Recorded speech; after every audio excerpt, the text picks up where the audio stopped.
Time Warner Cable is pleased to be an underwriting sponsor for Carolina Week. Coming up on the September 10th edition of Carolina Week. I'm Lib Curley.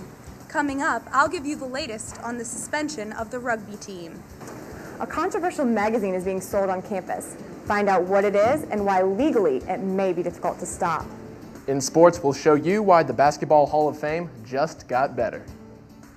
Weathercaster Lara Pagano has your Carolina Week 4-day forecast. All that and a saucy North Carolina taste-off. Carolina Week starts right now.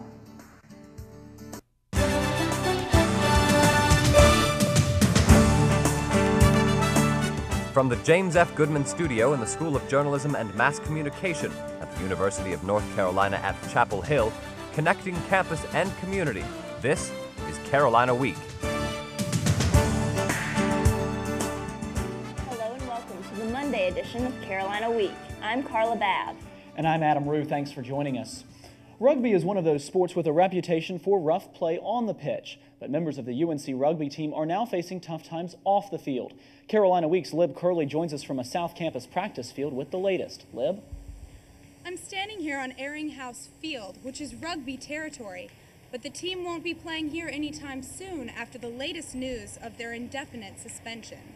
Saturdays aren't match days on the Airing House pitch anymore. An investigation of hazing charges filed a week ago against UNC's rugby club is underway.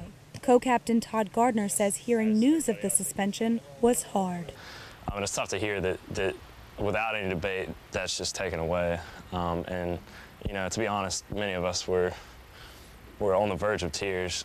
UNC's Division of Student Affairs filed 3 charges: hazing, violation of the university's alcohol policy, and misrepresentation of the university locally and abroad. They don't know of any specific incidents that brought on the charges, but President Rufaro Sekipa says he sees how officials could form suspicions. I think it's been a collection of things, and quite frankly, it's been a collection of things over an extended period of time. Until the investigation is complete, the team isn't allowed to practice, play games, or use university facilities under the team name. This isn't the first hazing allegation against a UNC organization. Last year, Sigma Chi fraternity faced similar charges.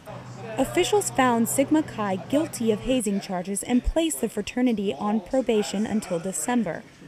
Sigma Chi's case is finally closed, but the rugby team's has just opened. UNC's director of sports clubs, Jason Halsey, wouldn't appear on camera, but says administrators will conduct a series of interviews with rugby officers and players to further investigate the charges and decide what to do. Until then, the team slated for nationals has to sit tight.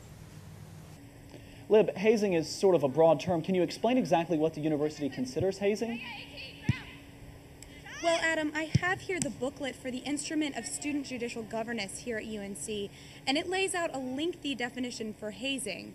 But essentially it says that the rugby team is being charged with an act that put one of its fellow team members in a compromising position, with or without their consent. Lib Curley starting us off tonight. Thank you. Thank you. Just because Airing House Field is empty doesn't mean other fields on campus are too. A new year of the Kids Rock UNC Campus Recreation Program kicked off Saturday morning at Hooker Field. Members of the UNC women's soccer team led the kids in drills and spills for about 2 hours. And don't forget the parents, they've got their exercise too. 9-year-old Joyce Stauffer said she loved hanging out with her soccer heroes. They really encourage us and they're really good, so it's really fun to play with them and try to beat them. And says fighting childhood obesity and having a good time are the main goals of the program. Chapel Hill's new Town Operations Center is open now after a big ceremony this morning. The building cost $52 million and took nearly 10 years to plan.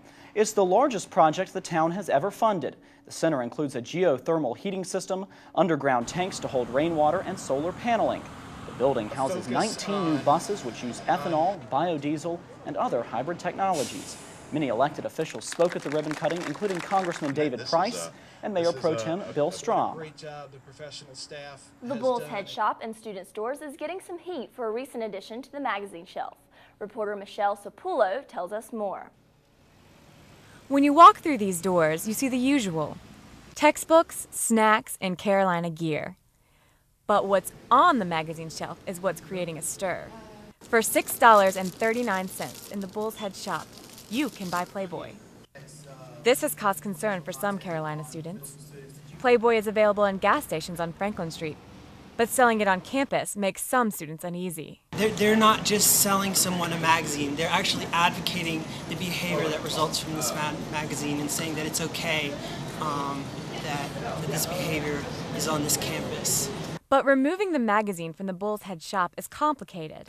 Legally, Playboy is not considered obscene, but removing it from the shelves would allow students to remove other things from the store, and that could be just about anything. Other students don't think selling the magazine should be a problem. I don't feel like it's a big deal. You know, if people don't want to buy it, they don't have to buy it. Just don't shop there. Don't buy it. Don't look at it.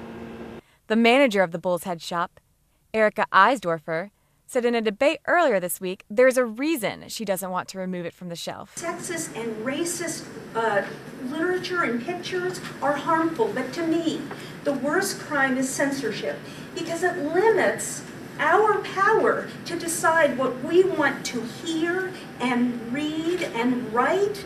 Associates in the student stores say the magazine hasn't been a big seller, so they don't keep many in stock. But since the panel debate, the store has sold out of the few copies on hand. The new stock of Playboy will arrive with next month's issue. And right now, the plan is to keep selling it.